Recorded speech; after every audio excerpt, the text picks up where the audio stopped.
Assalamualaikum warahmatullahi wabarakatuh. Innal hamdalillah nahmaduhu wa nasta'inuhu wa nastaghfiruh wa na'udzu billahi min shururi anfusina wa sayyiati a'malina may yahdihillahu fala mudilla lahu wa may yudlil fala hadiyalah.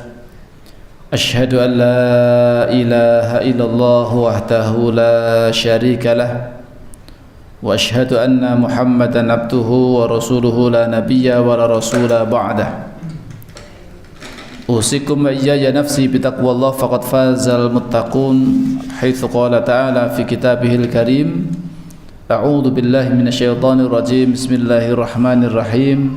Ya ayyuhalladzina amanu taqullaha haqqa tuqatih wa la tamutunna illa wa antum muslimun. وقال يا أيها الذين آمنوا اتقوا الله وقولوا قولا سديدا يصلح لكم أعمالكم ويغفر لكم ذنوبكم ومن يطع الله ورسوله فقد فاز فوزا عظيما. وقال رسول الله صلى الله عليه وسلم في حديثه الشريف ittaqillaha haitsuma kunta wa atbi sayyi'atal hasanata tamhuha wa khaliqin nasa bi khuluqin hasanin. Allahumma salli wa sallim wa barik ala nabiyyina wa habibina wa qudwatina Rasulillah Muhammadin sallallahu alaihi wasallam wa ala alihi wa ashabihi ajma'in. Amma ba'd. Masyarul muslimin, bapak-bapak, ibu-ibu, adik-adik, para jamaah pengaosan ingkang mugi tansah dipun rahmati lan dipun muliakan Allah Subhanahu wa taala. Sepindah tentunipun kita sami tansah ngucapkan ras puji lan puji syukur wonten ing ngarsa dalem Allah Subhanahu wa taala kanthi ucapan alhamdulillahi rabbil alamin. Pilih kesempatan dalu menika kita sami pinaringan kanugrahan lan kanikmatan ingkang agung saking Allah. Saya ingkang arupi kesehatan lan ugi kesempatan ingkang kalih nikmat menika ternyata sering dipun lirwakaken kalian kata-kata yang menungso. Padahal niku nikmat ingkang paling ageng ingkang sifatipun duniawi. Ning sering dipun lalekaken nek niku sehat niku nikmat. Pramila kita sami ingkang sampun asring ngaos tentunipun nggih sedaya napa ingkang kula lambenan sami raosaken saking kesehatan nikmat-nikmat sanesipun menika sedaya nikmat saking Allah Subhanahu wa taala ingkang kedah dipun syukuri. Lah bentuk syukuripun kados pundi? Tentunipun bentuk syukuripun mboten cekap namung ucapan alhamdulillah ning nggih 3 rukun utai syarat bersyukur niku kedah dipun tindakaken. Ingkang sepindah kita sami meyakini bilih sedaya nikmat ingkang kula sami raosaken menika estu namung saking Allah Subhanahu wa taala. Jenengan dipun paringi rezeki niku rezeki saking Gusti Allah. Jenengan dipun paringi sehat niku sehat sing maringi Gusti Allah. Jenengan dipun paringi nikmat sanesipun kathah niku sedaya saking Allah Subhanahu wa taala pada hakikatipun. Pramila menika kedah dipun yakini bilih sedaya napa ingkang kula sami raosaken di antara nikmat-nikmat yang ada menika estu namung saking Allah Subhanahu wa taala. Salajengipun tentunipun kanthi ucapan alhamdulillahi rabbil alamin lan ingkang angka 3 ingkang penting nggih menika ngginakaken nikmat kala wau damel ibadah lan taat marang Allah Subhanahu wa taala. Niku bentuk syukur. Jenengan dipun paring sehat, bentuk syukuripun diantawisipun damel nggih menika nindakaken dawuhipun Allah, nindakaken salat gangsal wekdal berjamaah teng masjid misalipun, nderek kajian nggih, nyambut damel ingkang halal niku nggih bagian saking bentuk syukur nikmat. Nggih, nikmat dipun paringi badan ingkang sehat. Jenengan dipun paringi rezeki ingkang lancar tur kathah. Nggih. Bentuk syukuripun nggih menika ginakaken harta benda panjenengan kala wau damel ketaatan marang Allah. Nggih, damel infak, damel sedekah, damel menyantuni fakir miskin, damel bangun masjid, damel bangun pondok pesantren, damel macam-macam. Intine pun fisabilillah, di jalan-jalan Allah Subhanahu wa taala. Menika bentuk syukuripun dados niku mboten naming sekedar napa menika istilahipun napa menika sampai kados dene Qarun menganggap itu adalah harta-hartanya sendiri. Bondo-bondoku dhewe, lehku golek-golek dhewe, leh pinter-pinterku dodolan dhewe gitu. Rumangsane itu semuanya adalah dirinya sendiri. Tidak ada campur tangan saking Allah Subhanahu wa taala. Niki orang yang sombong. Padahal sedaya kala wau nek Allah mboten maringi, mboten gampilaken niku nggih mboten saged gitu. Sanatan jenengan pinter, sing maringi pinter niku sinten? Nggih Gusti Allah. Sing maringi otak yang cerdas sinten? Nggih Gusti Allah. Sing maringi kemudian napa menika dodolane penerang niku Gusti Allah Subhanahu wa taala. Sejatosipun yang menggerakkan hati orang untuk beli di tempat jenengan iku nggih Allah Subhanahu wa taala. Pramila kanthi mekaten menika mboten wonten celah untuk sombong. Nggih. Awit menungso menika tidak layak untuk menyombongkan diri. Nek sombong kan berbahaya gitu. Man kana fi qalbihi mithqalu dzarratin min kibrin, ya, dikatakan la yadkhulul jannah. La yadkhulul jannah man kana fi qalbihi mithqalu dzarratin min kibrin. Tidak akan masuk surga orang yang di dalam hatinya terdapat sebesar zarah dari kesombongan. Sedikit aja kesombongan niku ndadosaken terhalang untuk masuk surga. Oleh karena itu, supados napa menika kita sami menika mboten celah untuk sombong, menika dipun wangsulaken sedaya nikmat anugerah kelebihan yang jenengan miliki itu adalah Allah Subhanahu wa taala yang memberikannya. Nek Allah menghalangi tidak mendapat napa kula sami dipun halangi mboten pikantuk sedaya nikmat kala wau nggih bari terhalang. Mboten saged. Nggih.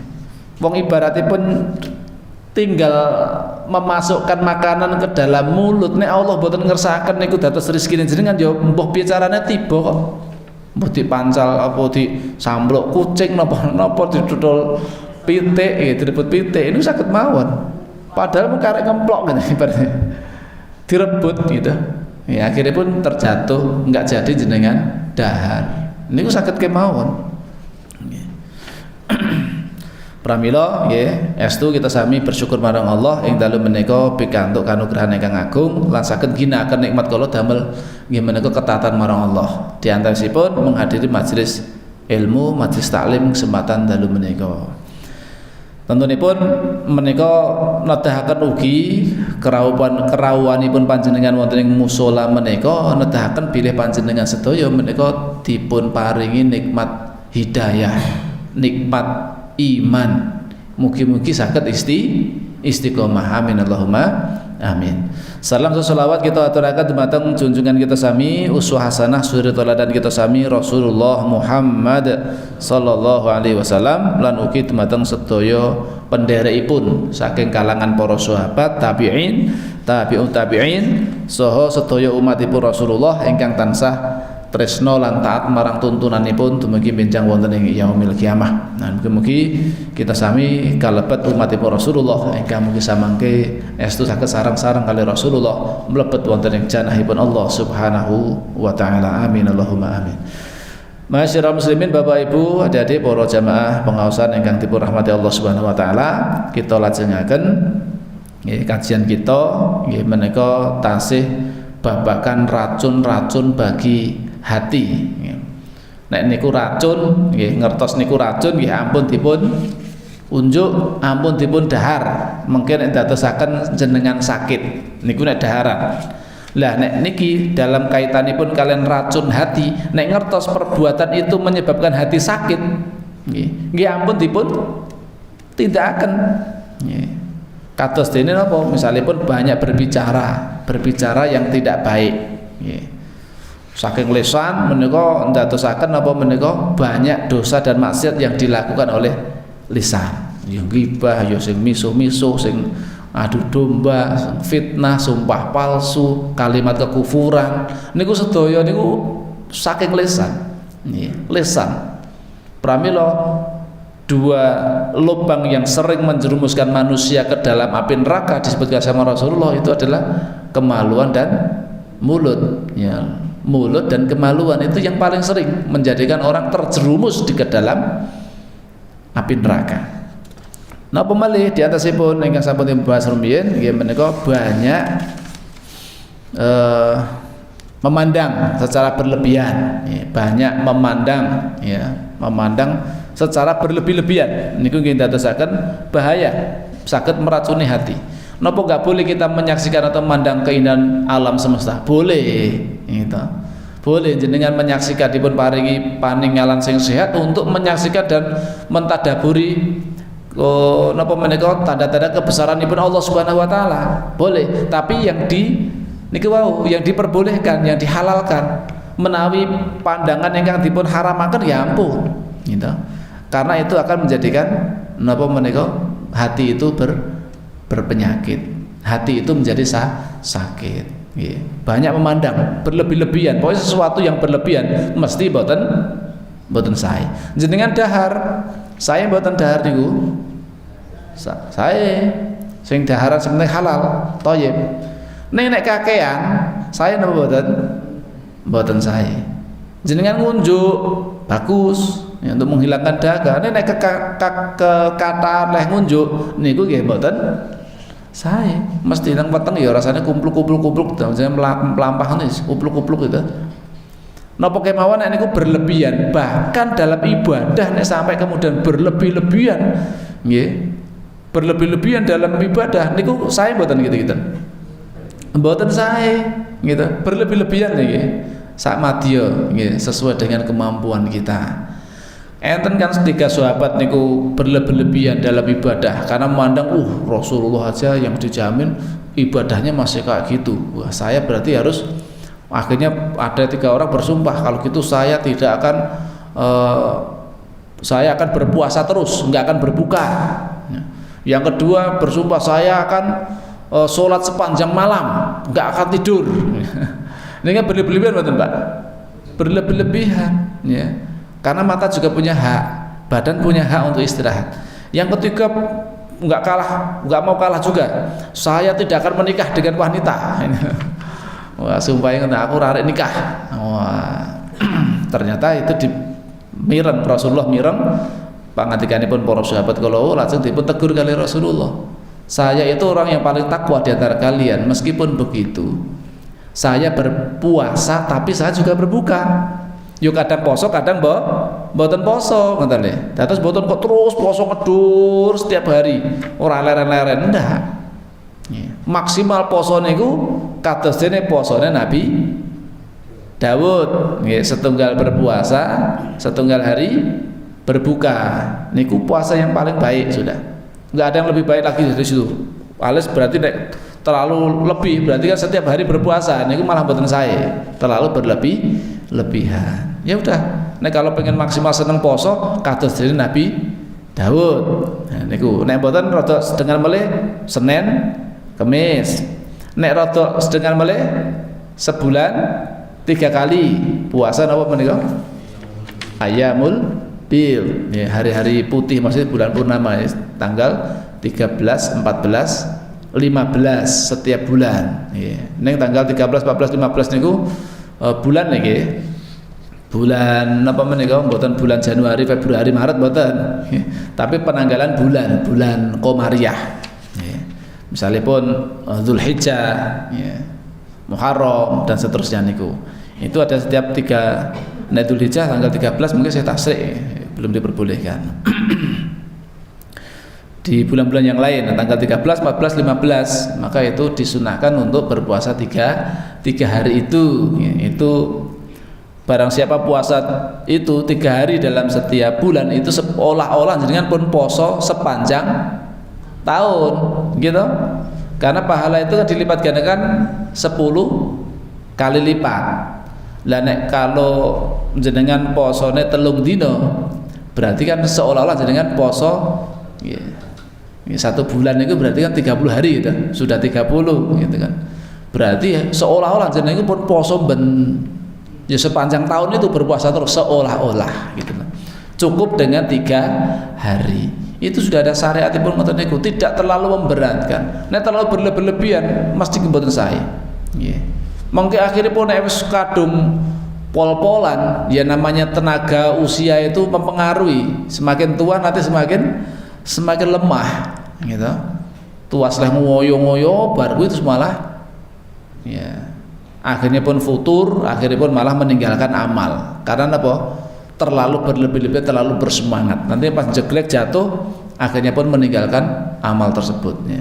Yang paling dicintai amal itu, yang paling dipun tresnani dening Allah niku adwamuhu wa in qala. Itu yang paling dawam, yang paling napa menika berkesinambungan, paling napa menika istilahipun sing kontinu niku dilaksanakan secara ajeg. Meskipun sedikit gitu. Meskipun sekedhik, jenengan misalnya pun nindakaken salat malam nggih sekawan rakaat tambah setunggal witir misalnya ning rutin setiap malam dilakukan, itu lebih baik daripada salatnya sebulan sekali langsung 11 rakaat mungkin semalam suntuk salatnya bareng ora tau salat nggih salatnya cuma sebulan pisah misalnya pun, maka lebih baik yang cuma 4 rakaat plus 1 witir tadi ning setiap malam dilakukan. Ya. Atau yang cuma 2 rakaat plus 1 witir misalnya paling minimalis ya. Tapi rutin dilakukan itu lebih baik ya. Lebih baik daripada yang kemudian banyak tapi kemudian habis itu tidak mengerjakan lagi. Karena namanya semangat itu ya tidak selamanya kita akan punya semangat Pak ya. Kadang-kadang ada masa semangatnya kita ibadah, ada kadang-kadang agak malas-malasnya gitu. Kadang rasa malas-malas bareng apa ya, kan ibadah rada aras-arasan. Nah, itu maka paling tidak itu minimal ketika dalam kondisi pas malas gitu, minimal yang wajib-wajib dan sunah-sunah yang sudah biasa dilakukan itu jangan ditinggalkan ya. Karena memang seperti itulah tabiat manusia itu, kadang semangat, kadang juga mengalami penurunan gitu. Tergantung nanti kondisi hati masing-masing. Nah, termasuk ini pandangan berlebihan niku nggih mboten sae ya. Tidak baik ya. Bahkan memandang yang halal pun nek niku terlalu berlebihan niku nggih akhiripun mboten sae. Rin sampun kula paringi gambaran karena terlalu banyak melihat ya sesuatu yang indah-indah, yang megah, bangunan mewah-mewah, gedung-gedung pencakar langit.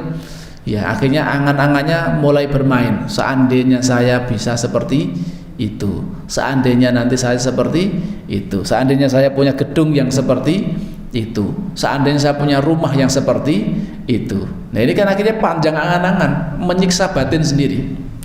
Akhirnya ndadosaken piyambakipun boten syukur. Akhiripun napa menika? Nggih atrinipun nek boten syukur niku mesti boten tenang. Penyebab hati boten tentrem, boten ayem niku nek boten karena napa menika kirang syukure nggih kurang sabari. Di antara niku lha pokoknya nggih. Awit ingkang dadosaken hati itu ayem tentrem niku ya 2 hal itu. Jenengan nek pikantuk nikmat ya syukur nggih, mensyukuri apa yang ada.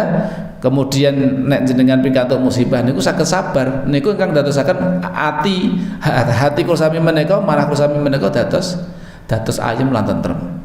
Niku nek nggadhahi kalih sifat niku wau. Nah, termasuk ugi racun-racun hati nggih terlalu berlebihan di dalam bergaul nggih. Terlalu berlebih-lebihan di dalam bergaul nggih. Apa enggak boleh kita bergaul? Boleh, sewajarnya nggih. Nek terlalu berlebihan, ini yang terlalu berlebihan itu mesti hasilnya tidak baik nggih. Akhirnya terlalu banyak dia bergaul. Ini akan mempengaruhi hati ya. Nah, ada tipe 4 macam manusia yang dipergauli atau dijadikan teman bergaul ya. Itu ada paling tidak ada 4 tipe. Nah, jenengan mungkin perhatikan itu satu persatu. Yang pertama, orang yang dipergauli sebagaimana makanan yang dibutuhkan setiap hari ya. Bila kebutuhannya telah tercukupi, ia tinggalkan pergaulan tersebut. Namun bila membutuhkan lagi, ia kembali mempergaulinya. Kados dene jenengan napa menika dahar nggih, daharan.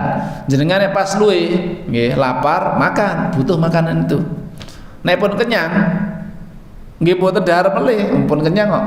Diisi melih nggih malah kakean dadi mboten sae.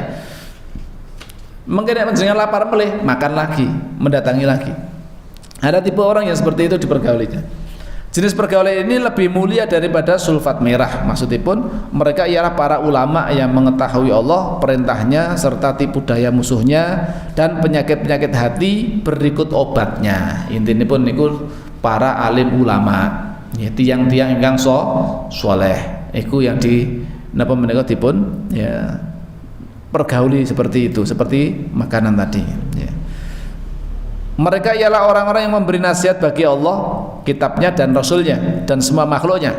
Banyak keuntungan yang didapatkan dari pergaulan dalam bentuk semacam ini. Terus banyak bergaul dengan mereka ndadosaken hati itu semakin hidup. Kebutuhan nutrisinya tercukupi.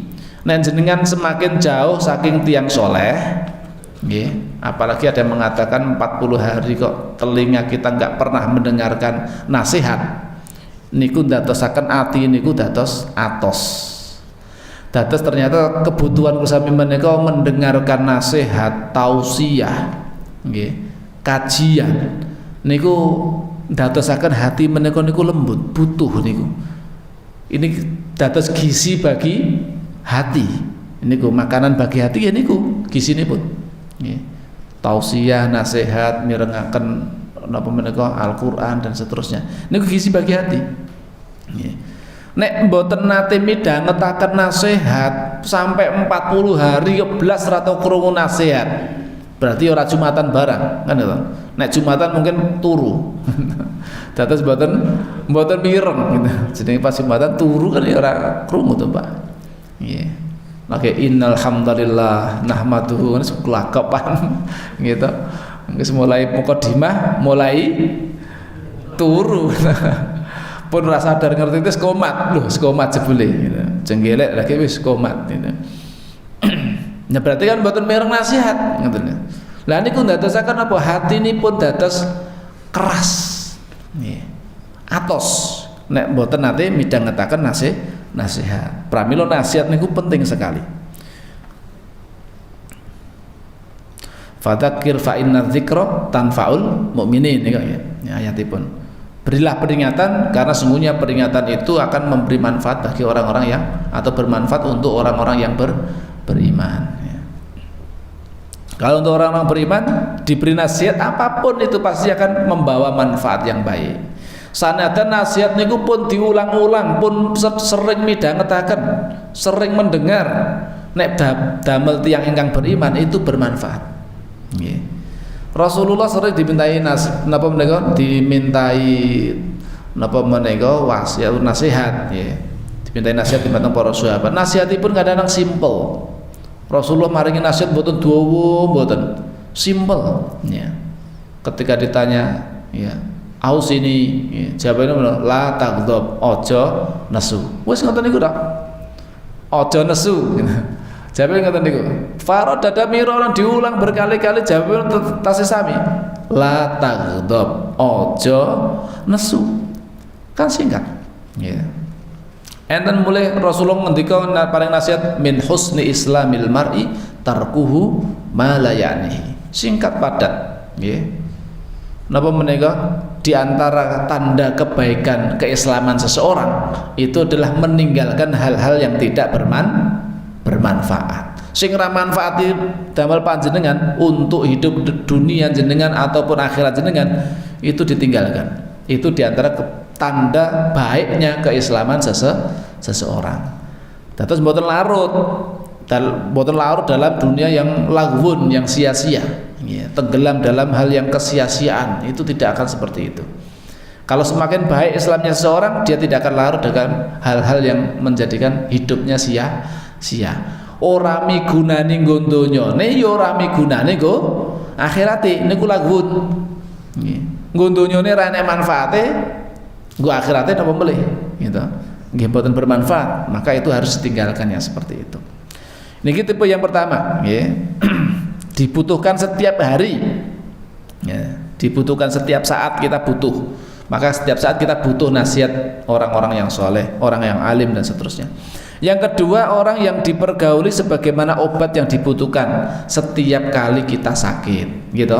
Ndak setiap hari toh minum obat, ya. Minum obat bendino ya sing jebol ginjalin jenengan. Ginjalin jenengan akan jebol melalui apa? Kebanyakan minum obat setiap hari, nggak loro ya minum obat. Ini kan terlalu berlebih-lebihan. Setelah sehat, Anda tidak perlu minum lagi obatnya, gitu. Tidak perlu kita minum obat lagi. Nek sampun sehat terus sampun, berhenti dari minum obat. Kecuali jangan saya sakitnya memang harus terapi minum obat setiap hari, kan ada tipe sakit seperti itu. Kalau dia tipe cerita niku istrinya harus minum rencang-rencang minum obat itu nggak boleh berhenti. Itu selama 2 tahun nggak boleh berhenti, harus minum obat setiap hari. Kalau nanti berhenti sehari aja, sedino leren, harus ngulang dari awal lagi. Ya, berarti sudah batal. Misalnya pun 2 tahun, itu 2 tahun, itu nembe untuk setahun, leren sedino, baleni meneh, ngitung meneh. Ya, niku ya repot, ya berat itu. Setiap hari minum obat terus, masya Allah. Sekali tidak minum obat, mengulang dari awal lagi, ini kan berat sekali. Ya. Mereka ialah orang-orang yang perlu dipergauli demi kemaslahatan hidup dan memenuhi apa yang Anda perlukan. Misalnya ragam jenis interaksi, ya, interaksi jual beli, misalkan jenengan bang jual beli kan, butuh jual beli ya, urusannya dengan mencari ma'isyah, mencari nafkah, ya maka seperti itu dibutuhkan, ya, ketika kita hendak mencari nafkah dengan cara jual beli, maka kita butuhkan seperti itu. Contoh lagi persekutuan alias napa menika syirkah, ya, antara satu orang dengan yang lainnya untuk bekerja sama seperti itu, konsultasi untuk berobat dan lain sebagainya. Jika kebutuhan Anda telah terpenuhi dengan pergaulan semacam ini, Anda tinggal mempergauli orang yang macam yang ketiga, ya. Anda tinggal mempergauli orang yang macam yang pertama tadi, maksudnya gitu ya. Ini ada apa istilahnya? Ada keterputusan di sini nih. Jadi ini dibutuhkannya hanya ketika kita butuh. Nah, jenengan memang butuh untuk interaksi, untuk jual beli, ya jual beli. Setelah selesai sudah. Kebutuhannya dalam kaitannya untuk jual beli atau mungkin yang lain-lain.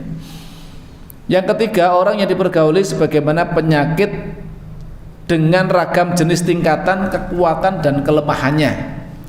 Koyok dene penyakit.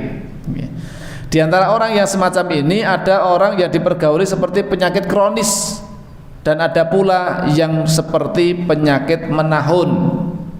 Itulah orang yang tidak menguntungkan Anda. Bergaul dengan mereka itu merugikan jenengan. Baik dalam segi agama maupun dunia, mboten maringi manfaat. Ning napa? Nambahi penyakit. Karena itu Anda pasti rugi dalam segi agama dan dunia atau salah satunya. Nek ra rugi donyane rugi akhirate atau rugi dua-duanya. Ya rugi donya rugi akhirat. Intine pun tiyang ingkang tipe kados pekaten niku harus dihindari dari pergaulan. Napa mulih akhlak yang buruk niku menular. Akhlak yang buruk itu menular. Tiyang nek bergaulipun kali tiang-tiang sing hobine miso-miso, mesti suatu saat dia akan ketularan miso. Karena apa? Terbiasa dia mendengarkan kalimat caci makian. Akhirnya nek bendinone gaule karo wong gaene miso-miso, ya mesti miso-miso. Nggih. Pramila nek jenengan nggadahi putra, napa meneh putra jaler gitu. Kan senengane kan dolan nang ndi karo gaul karo kanca-kancane ngoten niku. Lah niku nek jenengan ora tau ngajari miso, kok ngerti-ngerti jenengan mireng, enek mufradat miso gitu. Enten perkataan miso-miso. Ya, niku mang cek koncone sapa gitu. Nek koncone gaene miso-miso ya yes, pantes. Jenengan harus proteksi kalau seperti itu. Suruh menghindari teman yang seperti itu karena itu akan merusak. Jangan sampai nanti terlambat. Jangan sampai nanti terlambat, karena anak-anak itu kalau dibiarkan lost kontrol, salah pergaulan, tidak diarahkan, akhirnya jadi rusak betul. Nek pos tambah gede, di atas 15 tahun ke atas, nggak wani karo wong tua, Pak. Apalagi dia punya teman-teman yang banyak di luar sana, dia kadang-kadang mengandalkan teman-temannya itu. Sama orang tua kadang berani. Orang tua menegur anaknya nggak boleh ngerokok, nak ojo ngerokok. Ngotot dibantah, wani Pak. Kalau udah besar seperti itu membanggel, dikeras yo malah maneni, dielus kadang-kadang ora kroso. Nah itu makanya sejak kecil itu betul-betul ditanamkan tentang etika, akhlak, adab. Itu betul-betul sejak kecil itu sudah harus ditanamkan itu. Karena nanti kalau sudah salah pergaulan itu masya Allah, itu memang sulit untuk memperbaiki.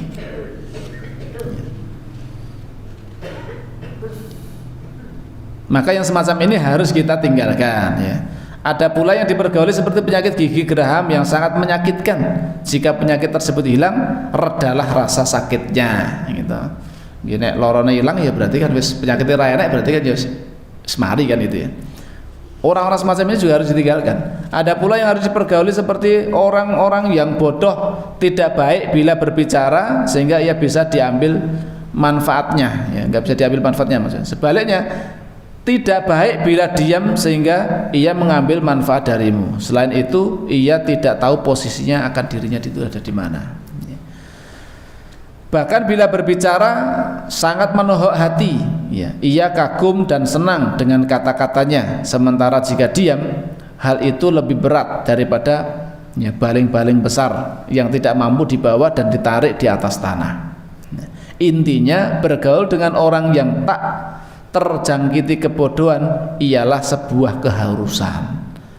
Bergaul dengan orang-orang yang bodoh bukan berarti ini bodoh pengertiannya adalah bodoh intelektual, enggak, bukan itunya.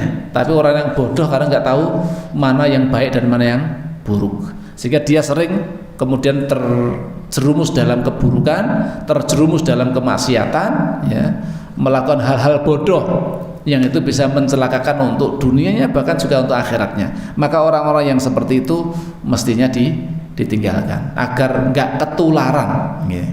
Mboten ketularan niku wau, nggih. Ketularan dadi wong gane misuh-misuh niku wau, nggih. Di antara wujud kesusahan seorang hamba ialah ketika diuji dengan salah satu jenis pergaulan ini, sementara ia tidak bisa menghindarinya, ya. Bergaul dengan mereka atau konco-koncone ndelalai ngoten niku, gitu. Konco-koncone ngoten niku ndak bisa menghindari. Pergaul seperti ini adalah ujian sangat berat, ya. Maka ketika orang tua mengetahui posisi anak kita yang barangkali memang dia sulit untuk menghindarkan pergaulan seperti itu, maka proteksi dari orang tua itu harus kuat, ya. Proteksinya harus kuat, ya. Dibawa ke taklim dan segala macamnya lah, ya, biar memahami tentang urusan dinnya, urusan agamanya. Nah kalau dibiarkan terus, ya dia akan larut ikut dengan pergaulan itu, ya. Dan itu akan membahayakan bagi kehidupan agamanya nanti. Hendaknya ia mempergaulinya dengan baik sehingga Allah memberikan solusi, ya. Maksudnya itu adalah bagaimana nanti diberikan solusi dari Allah Subhanahu wa taala ketika diuji, ya, tidak bisa menghindarkan dari bergaul dengan mereka. So kadang-kadang kan dengan interaksi jual beli kan, misalkan jual beli nggak bisa dihindari kan, milih-milih dengan orang yang soleh saja kan tidak memungkinkan, ya siapapun akan bergaul di situ, ya itu secukupnya aja lah sudah. Kita bergaul dengan mereka sebatas urusan dengan kita itu jual beli misalkan, ya jual beli saja sudah, ya. Dan tentunya proteksi dari dalam diri kita itu harus lebih kuat sehingga kita tidak larut ke dalam bersama dengan orang-orang yang semacam itu tadi. Yang keempat, orang yang jika dipergauli menyebabkan kerusakan, ya, bergaul dengan orang yang semacam ini tidak ubahnya seperti makan racun, ya. Seperti orang yang makan racun itu kalau bergaul dengan orang yang menyebabkan kerusakan. Kalau racun tersebut cocok bagi orang yang memakannya, hal itu sebagai penawar. Namun kalau tidak, ya, bela sungkawa untuknya alias kematian mendatanginya. Ya. Kadang-kadang orang enggak napa menika digigit ular tidak mati gitu kan. Karena sudah apa? Sudah punya penawar racunnya. Dia mungkin sudah minum racun ular itu sedikit demi sedikit, akhirnya menjadikan antibodi dalam dirinya, sehingga ketika ada racun ular masuk itu mampu ditahan. Ya, mungkin ada orang-orang semacam itu, jadi kebal. Ya, ada yang semacam itu. Tapi kalau tidak kuat, ya bela sungkawa, ya akhirnya meninggal dunia itu. Orang seperti ini amat banyak, ya semoga Allah tidak memperbanyak mereka, ya, karena itu kerusakannya nanti membuat kerusakan yang besar. Mereka ialah para pelaku bid'ah yang sesat dan menolak sunnah Rasulullah SAW, tetapi mengajak pada selainnya, mengajak pada selain dari tuntunan Rasulullah SAW. Di samping itu mereka juga menghalang-halangi jalan Allah dan membelokkannya, serta mengubah bid'ah menjadi seolah-olah sunnah, ya. Dan sunnah itu seolah-olah menjadi bid'ah. Yang ma'ruf itu menjadi mungkar, dan yang mungkar itu menjadi ma'ruf, ya. Jadi serba terbolak-balik. Perbuatan syirik dianggap perbuatan yang biasa saja. Oh, itu bukan syirik, padahal jelas-jelas itu memberikan bentuk penyembahan terhadap selain Allah, ya. Misalkan dia berkorban menyembelih hewan ditujukan untuk penunggu jembatan, misalkan jembatannya sing nunggu jembatan ben ra ngamuk misalnya pun, ya, seperti itu. Dikasih sembelihan ayam atau apalah, ya. Itu sembelihan ayam itu ditujukan untuk siapa itu? Apa ditujukan untuk Allah? Bukan. Ditujukan untuk siapa? Ya penunggu itu, yang dianggap di situ ada penunggunya supaya tidak ngamuk ben ra nesu-nesu sing bau raksa turunnya. Nah, itu bentuk kesyirikan sebetulnya. Gitu.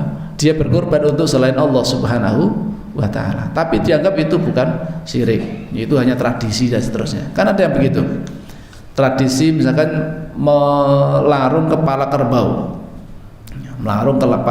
di pantai laut selatan, ya, atau di Gunung Merapi. Itu ada yang berkomentar itu tradisi, ya tradisi semuanya bisa disebut tradisi, tapi kalau tradisi itu adalah kira-kira bertentangan dengan syariat Islam, ya mesti harus dihindari, karena itu ada unsur jelas kesyirikan, mempersembahkan, ya, kepala kerbau itu, ya, kepada penunggu pantai laut selatan, katanya Nyi Roro Kidul, katanya gitu kan. Masalah benarnya nggak tahu gitu. Apa benar ada itu Nyi Roro Kidul, ya wallahu a'lam bishawab. Tapi siapakah sosok yang dimaksud Nyi Roro Kidul? Pastinya jin gitu. Pastinya dia golongan jin. Berarti dia memberikan sembahan atau sesajen atau istilahnya korban tadi itu adalah untuk jin, bukan untuk Allah Subhanahu wa ta'ala. Tapi itu dianggap adalah tradisi dan seterusnya. Padahal jelas-jelas kesyirikan. Yang seperti ini berbahaya, ya, maka harus ditinggalkan. Ya. Jangan berusaha untuk bergaul dengan mereka, karena nanti akan ikut-ikutan, ya. Pola pikir kita kadang-kadang akan terpengaruhi dengan yang seperti itu, ya. Bila Anda menerangkan tauhid kepada mereka, mereka pun berkilah. Anda menghina kehormatan para, ya, apa itu, orang-orang yang soleh, ya, yang mereka beribadah kepada mereka. Kadang-kadang ada yang melakukan apa itu, minta kepada orang yang sudah meninggal, ya. Minta kepada orang yang sudah meninggal, padahal berdoa itu hanya untuk Allah. Tidak boleh kita minta kepada orang yang sudah meninggal, ya. Meskipun itu dianggap orang yang soleh, ya. Mbah, ya, misalkan gitu, ya, niki kula kok rezeki ini kok nembe seret, mang paringi rezeki sing lancar. Nyuwune dumateng tiyang ingkang sampun meninggal dunia. Itu berarti sama dengan berdoa kepada selain Allah. Itu kesyirikan, gitu. Jadi kadang-kadang seperti itu, ya, yang muncul, ya. Dengan dalil seperti itu dianggap kita menghina orang-orang wali, ya, nggak menghormati para wali. Ya, kita menghormati para wali, kita mendoakan mereka. Justru tugas orang yang masih hidup mendoakan mereka, bukan kita minta kepada mereka yang sudah meninggal dunia.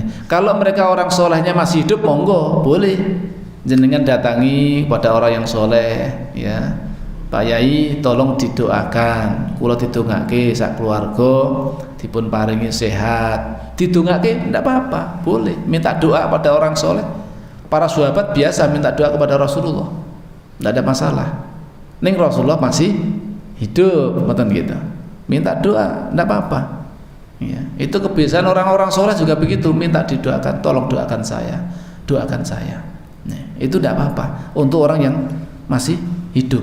Tapi kalau sudah meninggal, ya jangan diminta-mintain. Gitu. Minta hanya kepada Allah seperti itu. Ya, kita langsung aja minta kepada Allah. Kata jenib sabdanipun Rasulullah dumateng sahabat Abdullah ibnu Abbas. Ya, idza sa'alta fas'alillah wa idza sta'anta fasta'in billah. Jika kamu itu mau minta, ya mintalah kepada Allah. Gitu. Kamu minta butuhanmu apa? Minta langsung kepada Allah. Nggak usah pakai pakai perantara-perantaraan. Allah nggak butuh perantara. Jenengan berdoa langsung kepada Allah langsung, nggak butuh protokoler, nggak pakai protokoler, tapi langsung aja kepada Allah Subhanahu wa Ta'ala. Idza sa'alta fas'alillah wa idza sta'anta fasta'in billah. Jika kamu minta pertolongan, minta aja pertolongan kepada Allah. Allah pasti akan mengijabahi, akan mengabulkan. Ud'uni astajib lakum. Niki janjinipun Allah. Jika mintalah kepadaku, niscaya akan aku kabulkan. Ya. Maka minta langsung kepada Allah. Ya, jangan minta kepada selain Allah. Ya. Bila Anda mengajak untuk mengikuti sunnah Rasulullah SAW, mereka membalas, ya, Anda meruntuhkan para imam yang diikuti atau yang dikutip. Ya. Ini kalau kita mengikuti Rasulullah, ayo kita mengikuti sunnahnya Rasulullah SAW. Ya. Itu kadang-kadang yang terjadi, ya kita masih dikritisi juga, gitu. Dianggap gitu apa? Kemudian tidak mengikuti imam-imam. Padahal kita semuanya tentunya mengikuti imam-imam yang ada, imam madhab. Ya. Bagaimana mereka beribadah? Tentunya para imam madhab itu mereka tidak mungkin keluar dari sunnah Nabi, kan gitu ya. Karena mereka itu ya untuk menjadi apa istilahnya diangkat sebagai pendiri madhab, mereka itu untuk menjadi mujtahid. Mujtahid itu orang yang bisa berijtihad dengan ilmunya, itu harus punya syarat-syaratnya yang banyak. Tidak sembarangan, Pak, untuk menjadi mujtahid itu. Dia mesti hafal Quran, pasti. Tidak ada di antara umat madhab yang nggak hafal Quran. Mereka hafal Quran, hafal banyak hadis, ya, ribuan hadis, paham kaidah bahasa Arab, nahwu dan sorobnya paham, ngerti, gitu. Mengerti perkataan para ulama-ulama, sehingga dengan keluasan ilmu yang sudah ada pada dirinya itu kemudian beristihad, ya. Beristihad, hasil istihadnya itu yang kemudian dilaksanakan atau diamalkan itu tadi, ya. Jadi kita kembali kepada Al-Quran Sunnah itu bukan berarti kemudian langsung, ya, tentunya melalui para ulama, kan gitu. Ulama yang betul-betul mereka mengikuti Al-Quran dan Sunnah, ya. Maka kita lihat kalau kita yang seorang tholabul ilmi, orang yang mempelajari ilmu, pendapat ulama seperti apa, kemudian bagaimana mereka itu mengambil kesimpulan, kok pendapatnya ini, hukumnya ini halal misalkan, ini hukumnya haram, ini hukumnya makruh, dalilnya yang dipakai mana, seperti apa pendalilannya, kan begitu, ya. Itu bagi yang mempunyai kemampuan untuk bertholabul ilmi, ya. Yang jelas kalau 4 madhab, ya, Ahlus Sunnah wal Jamaah dalam urusan fikih yang diakui 4 madhab itu, ya, yang diakui adalah Ahlus Sunnah wal Jamaah. Maka pendapat-pendapat hari ini jangan keluar dari pendapatnya 4 madhab itu, ya. Paling tidak mesti harus salah satu di antara 4 madhab itu. Kalau sudah lengkap di situ kajian urusan dengan kaitannya dengan fikih, ya, fikih ibadah dan seterusnya.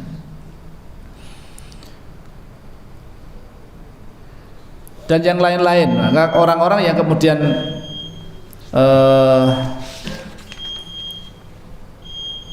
kalau itu dipergauli adalah menyebabkan kerusakan bagi agama kita, maka yang semacam ini mesti harus kita hindari, ya.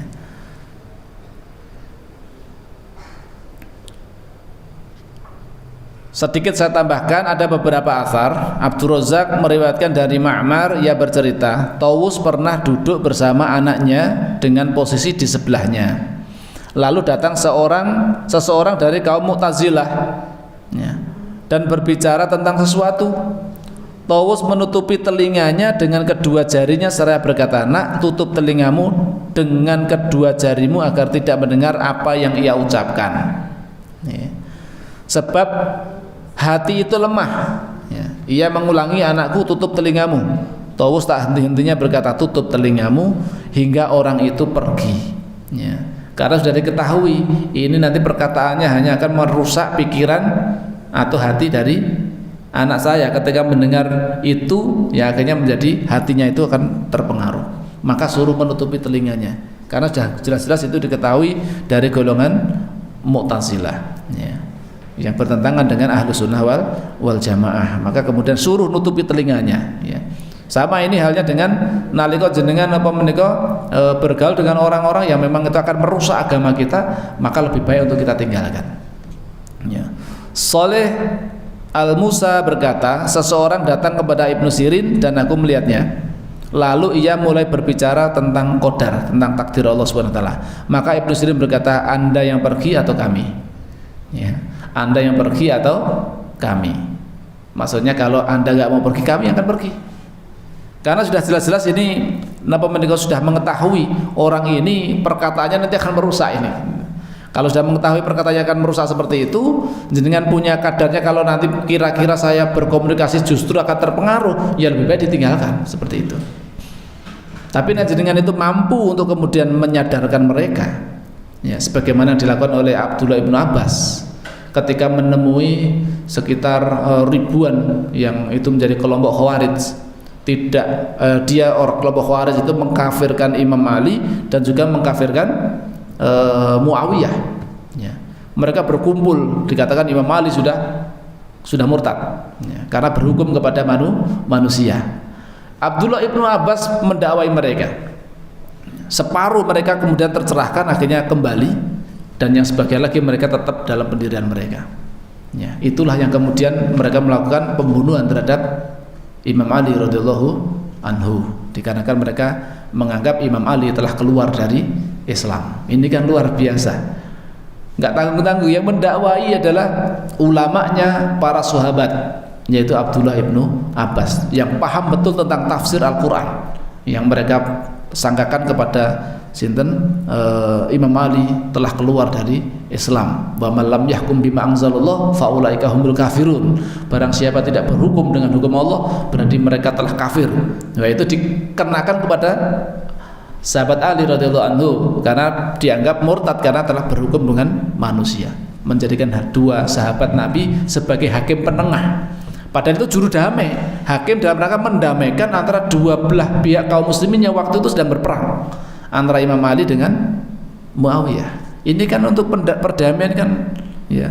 Dalam urusan pernikahan aja, ya, diminta untuk mendatangkan dua orang saksi dari keluarga si perempuan dan laki-laki kan gitu, ya. Hakim yang baik itu kan, untuk mendamaikan mereka, ya. Apalagi ini urusannya darah kaum muslimin, ya. Makanya seperti itu tidak kemudian masuk dalam kategori ayat itu tadi, ya, wa malam yahkum bima anzalallah fa ulaika humul kafirun, dianggap kafir, ya. Imam Ali dikatakan kafir, Muawiyah pun juga dikatakan kafir, dua-duanya mau dibunuh, ya. Qadar Allah yang terbunuh adalah Imam Ali radhiyallahu anhu, itu yang terbunuh, ya. Itu karena mereka kedangkalan ilmu yang mereka miliki kemudian mudah untuk mengkafirkan kaum muslimin. Bayangkan Imam Ali, ya, khalifah, ya, yang keempat, ya, dari kaum muslimin, ya, dianggap keluar dari Islam. Ini kan luar biasa. Padahal beliau Imam Ali radhiyallahu anhu termasuk yang dijamin masuk surga, ya. Tapi kemudian dikafirkan, ini kan nggak masuk akal. Itu adalah kenapa menikah terlalu banyak bergaul. Maka intinya pun, ya, dalam bergaul, ya, silahkan bergaul, ya, akan tapi tentunya perlu diperhatikan dengan siapa kita itu bergaul. Kalau dalam urusannya bisnis, muamalah dengan siapapun, kita bergaul dengan siapapun. Akan tapi ketika itu dalam urusannya nanti sudah mulai mempengaruhi akidah kita, iman kita, merusak akhlak kita, maka kita harus selektif. Harus kita harus betul-betul selektif. Ya. Kalau muamalahnya harian, misalkan jualan dan segala macamnya, silakan, tidak apa-apa. Ketemu mereka dengan siapapun, tidak ada masalah. Ya. Cukup dalam urusan itu, urusan muamalah. Tapi kalau dalam urusan yang lain-lain, kalau sudah menyangkut urusan nanti agama dan segala macamnya, maka ya harus selektif. Jangan kemudian asal-asalan kemudian banyak kemudian bergaul dengan orang-orang yang akan merusak agama kita. Ya. Termasuk kalau dia suka mengumpat, ya misalkan miso-miso, suka ghibah dan segala macam, lebih baik ditinggalkan. Ya. Karena itu akan menular. Akhlak yang buruk itu menular. Ya. Sebagaimana akhlak yang baik pun akan menular. Ya. Maka bergaulah dengan orang-orang yang baik, insya Allah jenengan akan menjadi orang-orang yang baik. Maka nasihatnya itu kan bergaulah dengan para penjual minyak wangi, ya, paling tidak itu ketularan atau mendapatkan bau harumnya minimal gitu. Dan jangan bergaul dengan pandai besi, ya, meskipun itu sekali lagi itu adalah perumpamaan, bukan kemudian secara hakikat sebenarnya seperti itu, bukan, ya. Itu maksudnya menandakan kalau bergaul itu ya lihatlah, bergaulah dengan orang-orang yang soleh, bergaul dengan orang-orang yang baik agar ketularan baiknya, ya. Minimal nanti mendapatkan keberkahan karena apa? Mendapatkan doa, ya. Didoakan yang baik, mendapatkan nasihat, ya. Minimal itu akan malu lah kalau kita mau berbuat maksiat bersama dengan orang-orang soleh, kan izin, ya.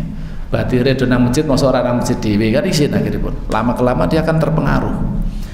Tukang-tukang di pondok pesantren itu diantara begitu, awal mungkin agak akan maksakan mereka harus sholat, ya. Ada di antara mereka itu yang belum sholat, tapi lama kelamaan ketika bergaul dengan orang-orang para tukang yang lain juga sholat, waktunya sholat mereka ke masjid, sholat berjamaah di masjid, akhirnya yang tadinya nggak biasa sholat berjamaah di masjid ikut-ikutan sholat berjamaah di masjid. Yang tadinya mungkin sholatnya masih bolong-bolong, akhirnya sholatnya menjadi tertib karena bergaulnya dengan lingkungan yang baik. Wallahu a'lam bishawab.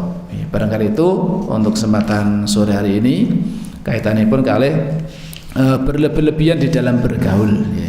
Itu juga merupakan bagian dari racun hati. Insya Allah nanti kita lanjutkan di kajian yang berikutnya. Itu adalah banyak berlebih-lebihan di dalam urusan makan. Ini juga termasuk racun bagi hati. Kebanyakan makan itu juga tidak baik. Wallahu a'lam bishawab. Mugi-mugi kita sami tansah pinaringan hidayah saking Allah SWT, dipun paringi istiqomah anggenipun iman marang Allah, anggenipun nindakaken amal soleh, istiqomah anggenipun terus tholabul ilmi. Awit tholabul ilmi menika mboten batas. Batasipun nggih menika sampai ajal menjemput niku baru selesai urusan tholabul ilmi, nggih. Sehingga mungkin kita sami estu pikantuk napa menika petunjuk saking Allah SWT, dipun tedahaken jalan yang lurus saged istiqomah sampai akhir hayat kita sami nggih menika pikantuk nikmat husnul khotimah ing tembinipun saged mlebet wonten jannahipun Allah Subhanahu wa taala. Amin Allahumma amin. Akhiripun kita akhiri kajian ing dalem menika kanthi doa kafaratul majlis. Subhanakallahumma wa bihamdika asyhadu an la ilaha illa anta astaghfiruka wa atubu ilaik. Assalamualaikum warahmatullahi wabarakatuh.